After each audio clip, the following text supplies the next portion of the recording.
ये वो दौर है, अंग्रेजी का दौर है, अंग्रेजी मीडियम स्कूल्स हैं, अंग्रेजी पढ़ाई जाती है, हिंदी जो बोल देता है उसको हीन भावना से देखा जाए। हालांकि इसमें थोड़ा परिवर्तन भी हो रहा है, ऐसा भी नहीं है, लेकिन फिर भी प्रारंभ इसी से करते हैं कि अंग्रेजी, व्योमेश जी आपसे शुरुआत करते हैं। हिंदी के अंग्रेजी के इस दौर में आपने क्यों चुना कि मैं हिंदी में ही लिखूंगा?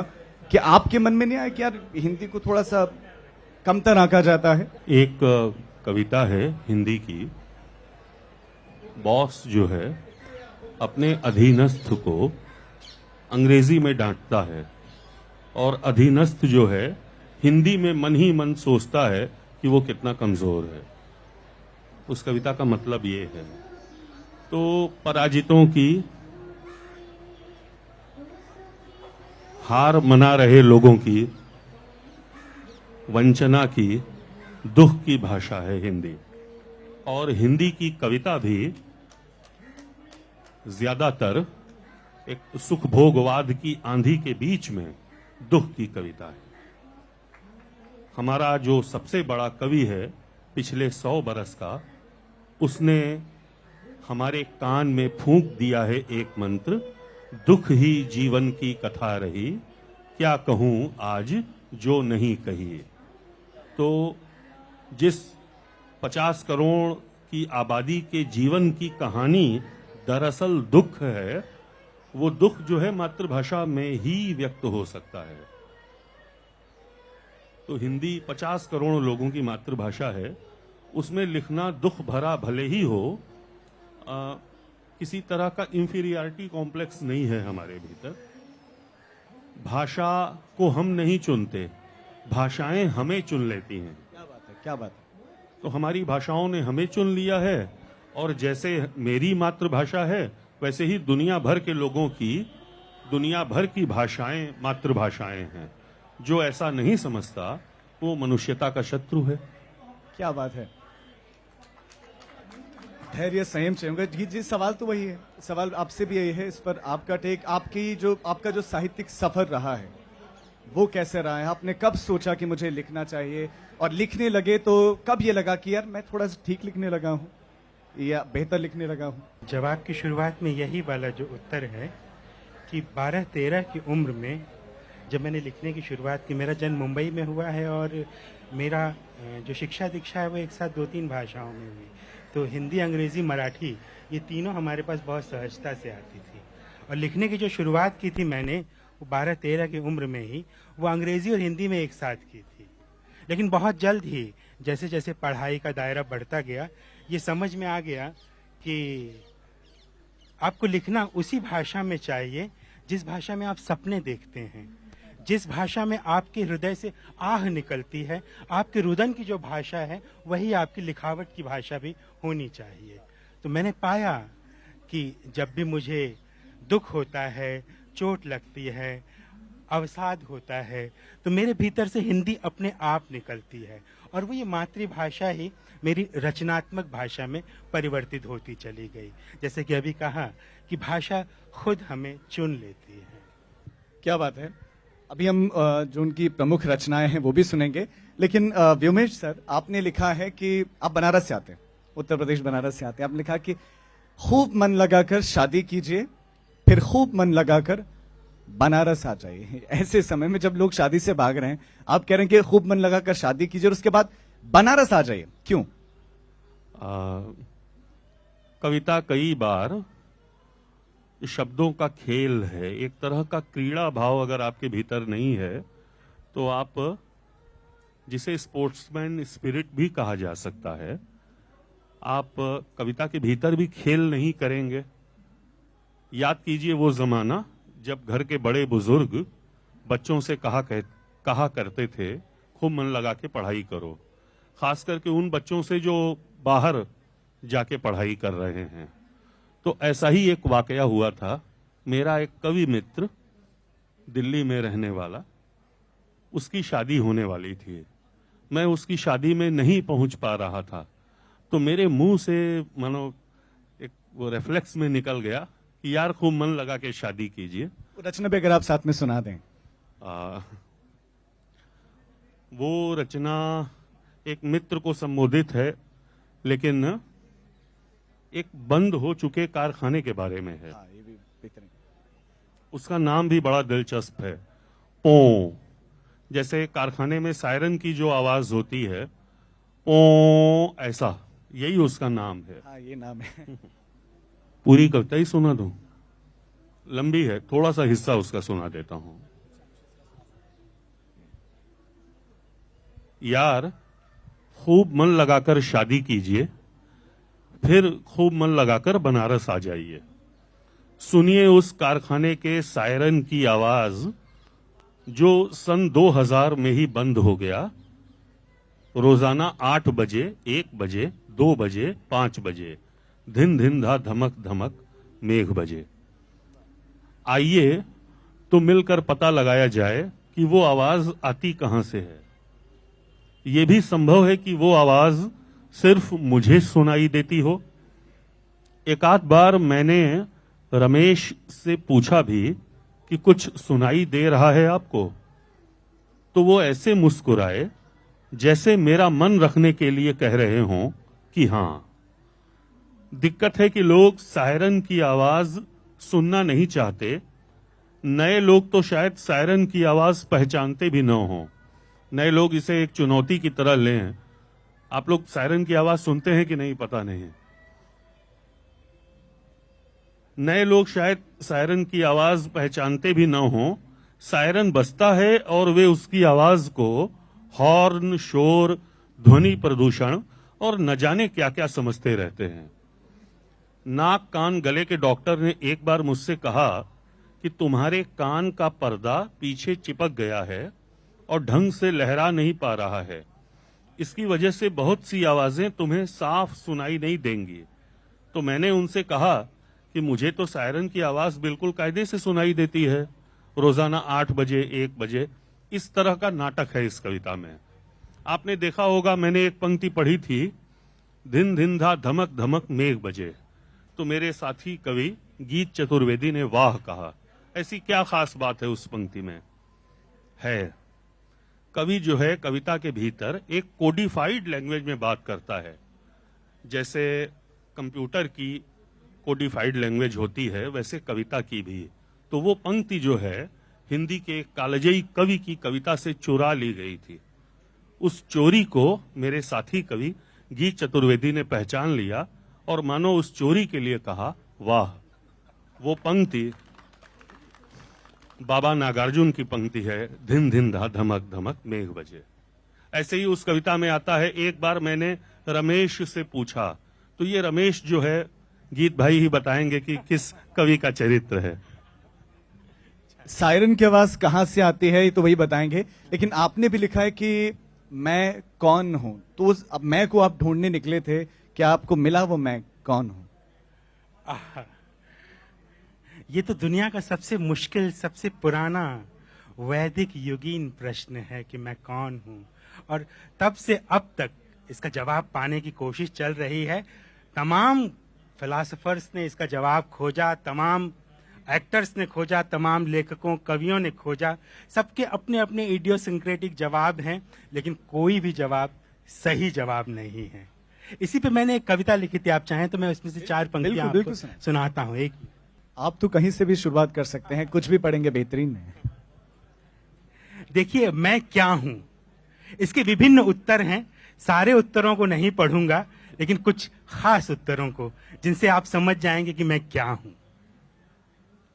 रोटी बेल कर उसने तवे पे बिछाई, रोटी बेल कर उसने तवे पे बिछाई, और जिस समय पलट देना था रोटी को, ठीक तभी एक लड़की का फोन आ गया।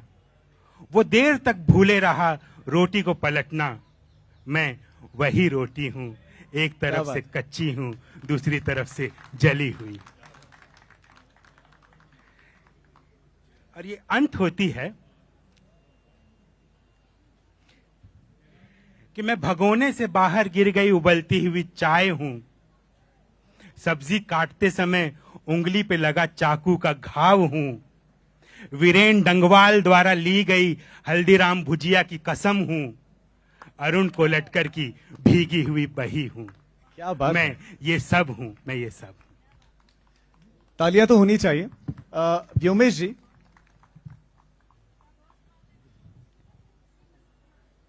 डिमांड आ रही है कि अभी इसको थोड़ा अभी आप बंद न करें, कुछ और इसमें पंक्तियां और सुनाएं आप तत्पश्चात। हाँ, इसी में से कुछ पंक्तियां आप, और उसके बाद व्योमेश जी मैं आपके पास आऊंगा। ये बचपन का दृश्य है मेरे।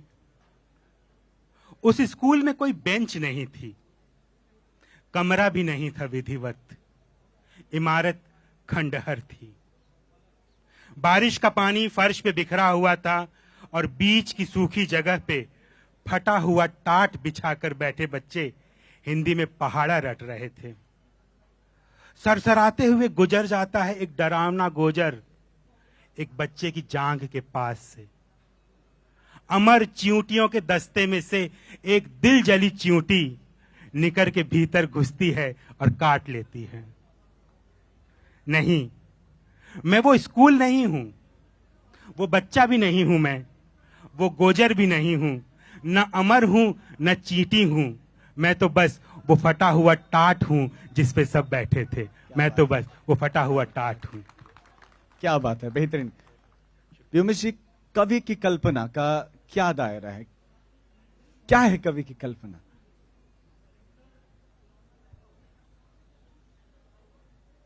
कवि की कल्पना यथार्थ है। यथार्थ का अनुभव या तो स्मृति है या तो कल्पना। कोई ऐसी कल्पना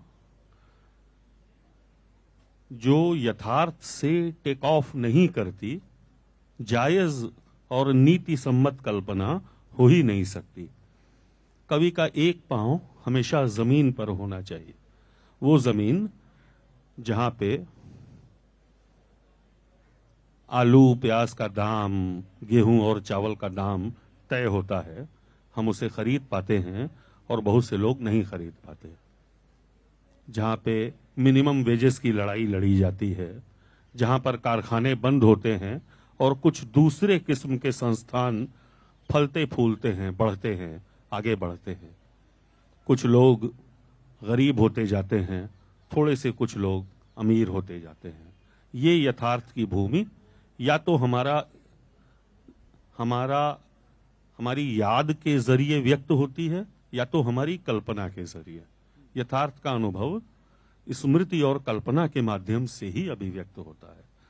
कल्पना की जो रूमानी अवधारणा है उसको तोड़ देता है आज का कवि कई टुकड़े में, और अगर वो ऐसा नहीं करता तो एक तरह से यथा स्थिति के पक्ष में जो है, जहां है, जैसा है, सही है, मान लेने के पक्ष में लोगों को गुदगुदाता रहता है। तो गुदगुदी करने वाले में और कवि में जो फर्क है वही फर्क है रूमानी कल्पना में और यथार्थ वाली कल्पना में। लेकिन क्या कवि किसी आपको नहीं लगता कभी कभी सख्त भी हो जाते हैं? जैसे आपने लिखा कि सांप्रदायिकता का अर्थ कमल का फूल, आपने आपकी ये रचना लिखा है, तो आपको नहीं लगता कि थोड़े से ज्यादा सख्त आप हो गए तब? थोड़ा सा ज्यादा सख्त हो गया होऊंगा। आखिर ओवर रीडिंग भी तो एक तरह की रीडिंग है। जब हम किसी चीज को ज्यादा पढ़ लेते हैं, अंततः पढ़ के ही तो बोल रहे होते हैं। लिखा है, लिखे पर कायम हूं, थोड़ा सा ज्यादा पढ़ गया होऊंगा तो जो बहुत प्रतिबद्ध कैडेट है, पॉलिटिकल कैडेट, उसको ध्यान में रख के लिखी गई कविता है। वो किसी भी राजनीतिक दल का हो, किसी भी सामाजिक पृष्ठभूमि का हो, मैं उसे सैल्यूट करता हूं। इस कविता अगर आप सुना दें। वही कविता बहुत खतरनाक कविता है, जान अभी लीजिए। तो मंच ऐसा है तो ऐसी ही कविता आनी चाहिए बाहर। ठीक है। बूथ पर लड़ना, पोलिंग बूथ पर कई चीजों का मतलब बिल्कुल साफ, जैसे सांप्रदायिकता माने कमल का फूल, और सांप्रदायिकता विरोध यानी संघी कार्यकर्ताओं को फर्जी वोट डालने से रोकना। भाजपा का प्रत्याशी सभी चुनाव कर्मचारियों और दूसरी पार्टी के पोलिंग एजेंटों को भी मान लीजिए कि आर्थिक विकास के तौर पर एक समृद्ध नाश्ता कराता है। इस तरह बूथ का पूरा परिवेश आगामी अन्याय के प्रति भी कृतज्ञ। ऐसे में प्रतिबद्धता के मायने हैं नाश्ता लेने से मना करना। हालांकि कुछ खपती प्रतिबद्ध चुनाव पहले की सरगर्मी में घर घर पर्चियां बांटते हुए हाथ में वोटर लिस्ट लिए संभावित फर्जी वोट ताड़ते हुए भी देखे जाते हैं। एक परफेक्ट होमवर्क करके आए हुए ये पहरुए संदिग्ध नामों पर वोट डालने आने वालों पर शक करते हैं। संसार के हर कोने में इन निर्भीकों की जान को खतरा है। इनसे चिढ़ते हैं दूसरी पार्टियों के लोग, अंततः अपनी पार्टी वाले भी इनसे चिढ़ने लगते हैं। ये पिछले कई चुनावों से यही काम कर रहे होते हैं और आगामी चुनावों तक करते रहते हैं। ऐसे सभी प्रतिबद्ध बूढ़े होते हुए हैं और इनका आने वाला वक्त खासा मुश्किल है। अब सांप्रदायिक 20-20 के जत्थों में बूथ पर पहुंचने लगे हैं और खुलेआम सैफुनिया, सईदा, फुन्नन मियां, जुम्मन शेख, अमीना और हामिद के नाम पर वोट डालते हैं। इन्हें मना करना कठिन, समझाना असंभव, रोकने पर पिटना तय। इनके चलने पर हमेशा धूल उड़ती है। ये हमेशा जवान होते हैं, कुछ कुचलते हुए आते हैं। गालियां वाक्य विन्यास तय करती हैं, चेहरे पर विजय की विकृति। सृष्टि में कहीं भी इनके होने के एहसास से हरेक को डर लगता है। एक चुनाव से दूसरे चुनाव के बीच के अंतराल में आजकल फिर भी कुछ लोग इनसे लड़ने की तरकीबें सोच रहे हैं। तालियां तो बजनी चाहिए। मैंने आपकी बहुत सारी रचनाएं पढ़ी, उनमें मैंने संगीत भी बहुत ज्यादा देखा। मैं आऊंगा कि आप क्या आपकी संगीत में रुचि है, गाते हैं? तो अगर गाते हैं तो आपको गाना तो सुनाना ही पड़ेगा। लेकिन मैं जरा सा और आगे चल के आपका ध्यान जरा आकर्षित करना चाहता हूं। एक अच्छी लड़की, एक बुरी लड़की क्या हो सकती है? कवि की कल्पना क्या है? गीत चतुर्वेदी हमारे साथ है और उनकी ये रचना है। एक अच्छी लड़की कौन है, एक बुरी लड़की कौन है? अच्छी लड़की, बुरी लड़की नरक में जाती है, लेकिन अच्छी लड़की स्वर्ग में नहीं जाती है। आपने लिखा है। ये एक सटायर है। और मीटलोफ का एक मीटलोफ, ये मैंने तब जब लिखी थी तो मैं 18 या 19 बरस का था और रॉक संगीत का दीवाना हुआ करता था।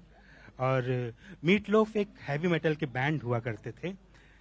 वो bat out of the hell, उसी समय एक नया नया एल्बम आया था। उसके कुछ गानों से, उसके कुछ संगीत से प्रभावित होकर के ये कविता लिखी गई थी और ये बहुत पुरानी है। अब बुरी लड़कियां, अच्छी लड़कियां, मीटलोफ के संगीत के लिए। सांप पालने वाली लड़की सांप काटे से मरती है। गले में खिलौना आला लगा के डॉक्टर बनने का स्वांग करती लड़की गलत दवा की 4 बूंदें ज्यादा पी लेने से मरती है। चिट्ठियों में धंसी लड़की उसकी लपट से मर जाती है और पानी में छप छप करने वाली उसमें डूबकर।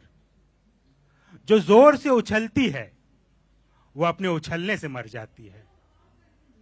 जो गुमसुम रहती है वो गुमसुम होने से। जिसके सिर पे ताज रखा वो उसके वजन से मर जाती है। जिसके माथे पे ज़हीन लिखा वो उसके जहर से। जो लोकल में चढ़ काम पे जाती है वो लोकल में मर जाती है। जो घर में बैठ भिंडी काटती है वो घर में ही। दुनिया में खुलने वाली सुरंग में घुसती है जो, वो दुनिया में पहुंचने से पहले ही मर जाती है। बुरी लड़कियां मर के नर्क जाती हैं और अच्छी लड़कियां भी कोई स्वर्ग नहीं जाती। अच्छी लड़कियां भी कोई स्वर्ग नहीं जाती। एक सटायर। अभी आपने कहा कि मेरी एक और रचना है जो आप जरूर सुनाना चाहते हैं, कश्मीर पर जो आपकी रचना है, प्लीज वो भी आप साथ साथ सुना दें। फिर आप अपना कंठ तैयार रखें। सा और गा के बीच में रे ही क्यों आता है, आपको जवाब देना है। कश्मीरी बच्चे का खत। दरअसल 6 अलग अलग हिस्सों में है ये कविता, लेकिन मैं एक ही हिस्सा पढ़ूंगा। और ये एक बच्चे की तरफ से है और एक पिता की तरह, एक अभिभावक की तरह, एक मित्र की तरह इसे अनुभूत किया जा सकता है। जब वो कहता है, ले जाओ ये जमीन, पेड़, पहाड़, नदियां और बर्फ। ले जाओ ये जमीन, पेड़, पहाड़, नदियां और बर्फ जिनके लिए तुम बम फोड़ते हो। ये सब कहीं न कहीं मिल जाएंगे मुझे पिता, फिर कहीं नहीं मिलेंगे। जिस जगह गाड़े थे मैंने अपने दूध के दांत, उसी जगह गाड़ आया हूं पिता को।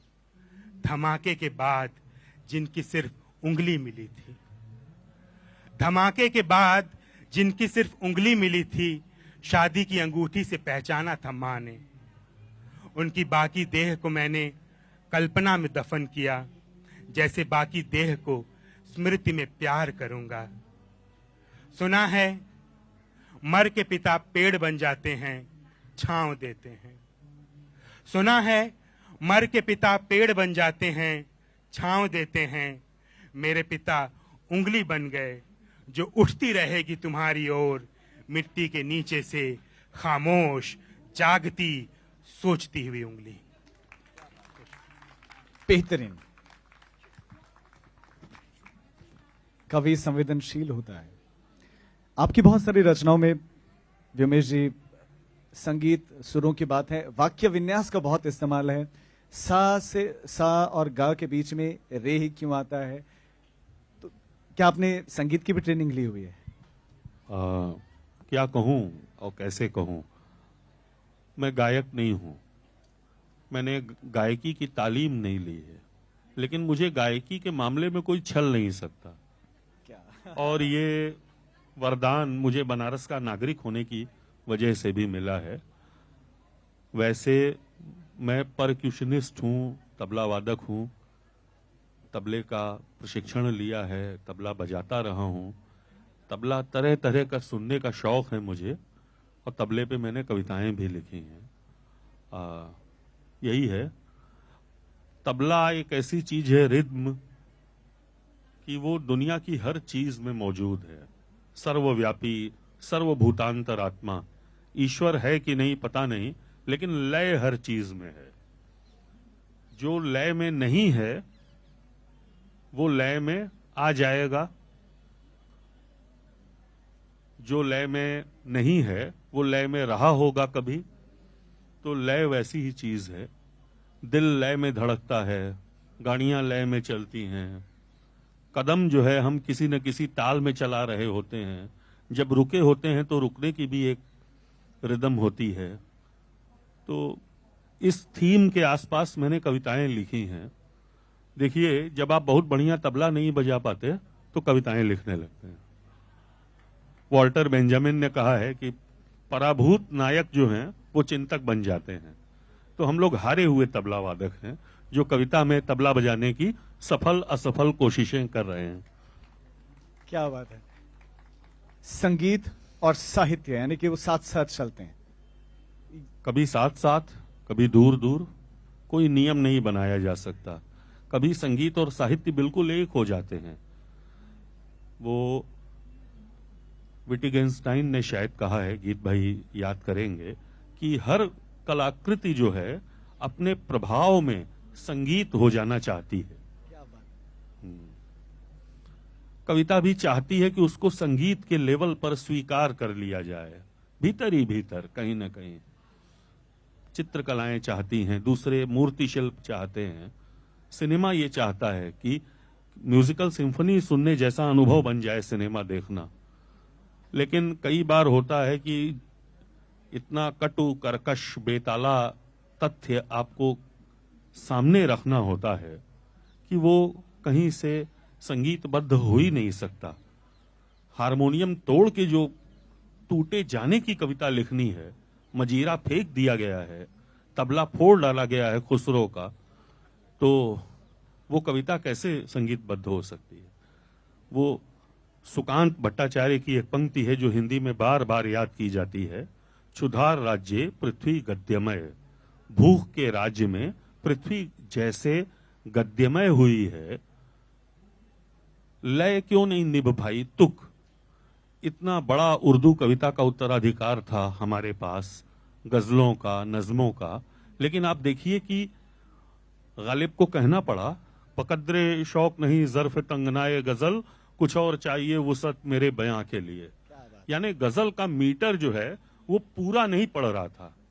जो हम कहना चाहते थे उसके लिए हमको लय के, ताल के, संगीत के, व्याकरण और नियमों के अनुशासन के बाहर जाना ही था। तो हम बहुत मजबूरी में बाहर निकल आए। वो वाली कविता जो गद्यात्मक कविता है, और बहुत अफसोस के साथ वो गद्यात्मक हुई है। कोई ये न सोचे कि गद्य में लिख के वो उछल रहा है कवि, दुख के साथ वो अपना श्रृंगार, अपने आभूषण उतार के यहां इस जमीन पर आया है।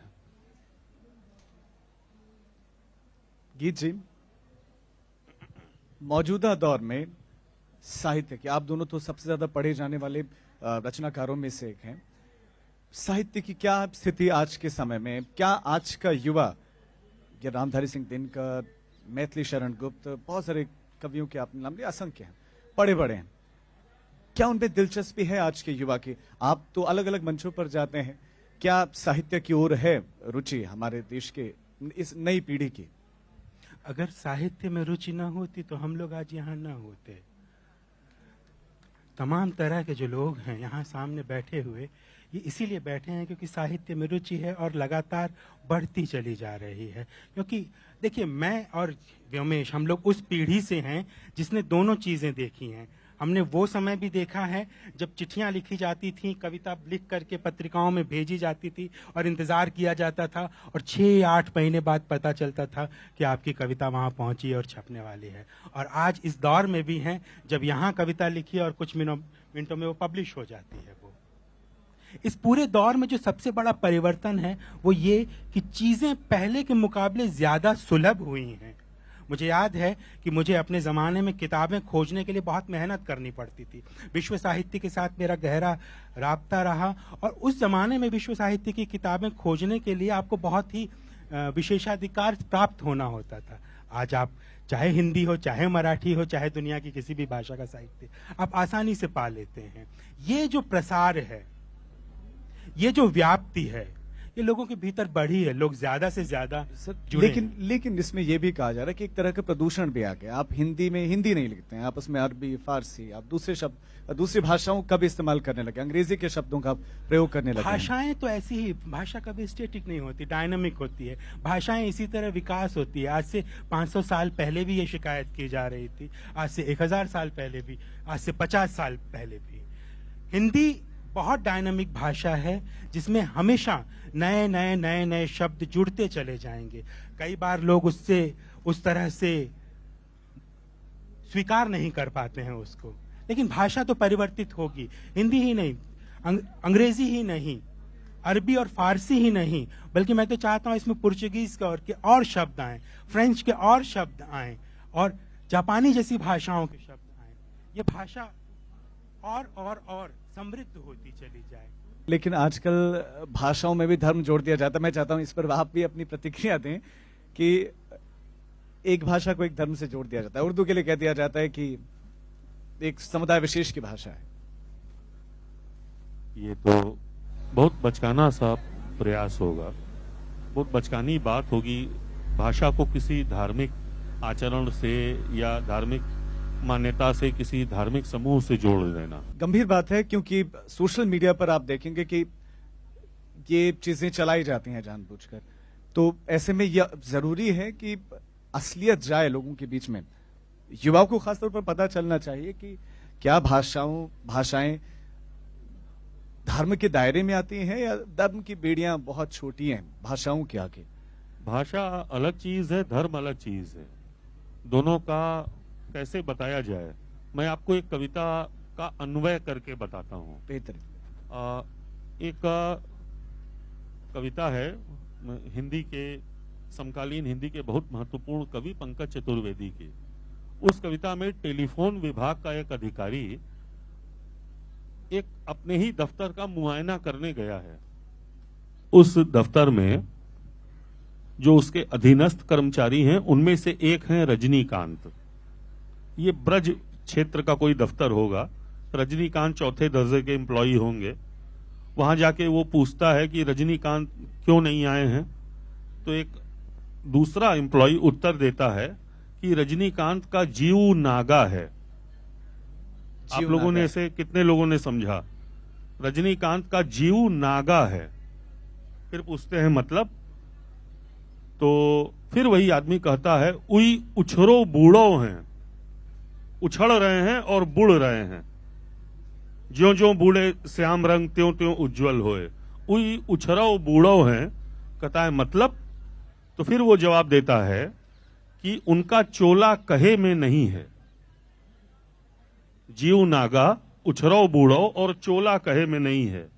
जो हिंदी का शहरी मध्य वर्ग है वो इन शब्दों से दूर जा चुका है, लेकिन जैसे ही आप इन शब्दों का उच्चारण करते हैं वो बिल्कुल शतशः आपकी बात समझ जाता है। तो भाषा में प्रचलन में बहुत सारे शब्द हमेशा नहीं रहते, लेकिन वो हमारी चेतना में, चेतना की सतह पर नहीं, चेतना की गहराइयों में कहीं दबे रहते हैं। बहुत सारे रजिस्टर्स हैं, घर में कहीं रखे हुए हैं कायदे से। एक उर्दू का है, एक ब्रज का है, अवधी का है, दक्षिणी का है, अंग्रेजी का है। वो सब हमारे काम आने के लिए है। सारे शब्द, वो एक बहुत अच्छी पंक्ति है हिंदी की, अपना क्या है इस जीवन में, सब कुछ लिया उधार, सारा लोहा उन लोगों का, अपनी केवल धार। तो सारी भाषाओं के सारे शब्द कविता के काम के हैं, धर्मों के काम के हों या न हों। गीत जी, आपके सबसे निकट किस कवि को आप पाते हैं? मतलब किसको सबसे ज्यादा आप पसंद करते हैं? उनकी कोई प्रिय रचना आप अगर सुनाना चाहें। नहीं, किसी एक कवि का नाम लेना तो बहुत मुश्किल है ये, लेकिन मैंने फिर भी बरसों के काम के बाद जो अपने लिए एक कैनन बनाया है, वो कैनन दरअसल बहुत विस्तृत है। मेरे जो प्रिय कवि हैं वो हैं वेद व्यास, क्या बात। और उसके बाद कालिदास, फिर होमर, फिर दांते, फिर मीर गालिब, और 20वीं सदी में आके मुझे हिंदी में जो है जयशंकर प्रसाद और मुक्तिबोध, और बाहरी कविता में यानी जो विदेश की कविता है उसमें मुझे बहुत प्रभावित करते हैं रिल्के, बोरहेस और पाब्लो नेरूदा। तो अगर एक पूछा जाए तो मेरे लिए बहुत मुश्किल होता है इन सब में से एक चुनना, क्योंकि ये सब के सब कहीं न कहीं हमें हमारा मार्गदर्शन करते हैं और हमें कुछ न कुछ नया सोचने समझने के लिए प्रेरित करते हैं। तो युवा को आप बताएं, आपने तो कहा कि कुछ नया सोचने समझने की शक्ति देते हैं, लेकिन आपने बहुत सारे, यहाँ तो कम से कम ये तो लेकर जाएंगे कुछ नए कवियों का नाम जो नहीं पढ़े होंगे आपने, कुछ रचनाकारों के नाम वो आप सीखेंगे। कोई भी किसी भी कवि को क्यों पढ़े? क्या इसलिए कि वो उनकी रचनाओं में शायद कुछ ऐसा लिखा होता है जो उस व्यक्ति के जीवन में घट रहा होता है, इसलिए, या चेतना जागृत करने के? मेरा ऐसा मानना है कि जब हम दूसरों को पढ़ते हैं, खासकर कविताओं को पढ़ते हैं, तो वे कविताएं हमारे दिल की मिट्टी को गीला रखती हैं, और जितनी देर तक हमारे दिल की मिट्टी गीली रहेगी उतना उसमें विभिन्न अनुभूतियों के, विभिन्न संवेदनाओं के अंकुर अधिक से अधिक उगेंगे। ये संभावना उसमें बढ़ती चली जाएगी। और जहां तक ये है कि कवियों को वो लोग पढ़ते हैं जो खुद कविताएं लिखते हैं, तो वो कई बार कहते हैं कि हमें कविता लिखना सिखाओ। कविता लिखना सिखाया नहीं जा सकता। आप एक बड़े कवि को पढ़िए, और एक बड़े कवि को, एक महान कवि को, एक सूक्ष्म कवि को, एक तेजस्वी कवि को पढ़ करके ये जानिए कि कविता पढ़ी कैसे जाती है। जिस दिन आप कविता पढ़ना सीख लेंगे, कविता लिखने जैसी चीजों को अपने आप सुलझाने लग जाएंगे, कविता लिखना अपने आप सीख जाएंगे। ये एक बहुत बड़ा मुद्दा है कविता पढ़ने को लेकर के। ये सवाल मेरे मन में उभर रहा था, लेकिन जब आप अपनी पहली दे दी, मुझे सेशन को अब समाप्त भी करना है, लेकिन आखिरी कि आपके दिल के मिट्टी को कौन सा रचनाकार गीला करता है? मैं इस मामले में गीत भाई जैसा उदार नहीं हूं। मुझे अपने पड़ोस वाले कवि बहुत अच्छे लगते हैं। आप यकीन नहीं करेंगे, मैं अपने पड़ोसियों का नाम लेने जा रहा हूं, नर्वस मत होइएगा। कबीर मुझसे 1 किलोमीटर दूर, तुलसी मुझसे 1.25 किलोमीटर दूर, धूमिल। अब धूमिल न जाने क्या बात है कि रोज याद आते हैं। लोहे का स्वाद लोहार से मत पूछो, उस घोड़े से पूछो जिसके मुंह में लगाम है। ये बात रोज याद आती है। और जयशंकर प्रसाद, उनका भी घर मेरे घर के बिल्कुल करीब है, तो मैं महानताओं के पड़ोस में रहता हूं। अच्छा, मैं कहां जाऊं? इनसे निकल के, इनको जाने बिना कहीं बाहर जाऊंगा तो अपनी तो बेइज्जती कराऊंगा, साथ साथ उस महान सभ्यता का जो कभी कभी लाइबिलिटी की तरह मुझ पर लद जाती है, बनारस का भी अपमान करा दूंगा। जो एक सनातनता का डिस्कोर्स है उसको भी नीचा दिखा दूंगा। मैं शर्मिंदा करने के लिए नहीं हूं। मैं उस स्लेट पर जो पहले ही इबारतों से भरी हुई है, उसमें दो शब्दों के बीच, दो वाक्यों के बीच जो थोड़ी सी जगह खाली होगी, वहीं गंदी सी राइटिंग में कुछ लिखने का इरादा रखता हूं। उतनी जगह उसमें बची हुई है मेरे ख्याल से। आपका बड़प्पन है। लेकिन गीत चतुर्वेदी जी और विमेश शुक्ला जी, बहुत शुक्रिया आपका साहित्य आज तक का हिस्सा बनने के लिए और लोगों तक आपकी बातें पहुंची। Thank you so much. शुक्रिया।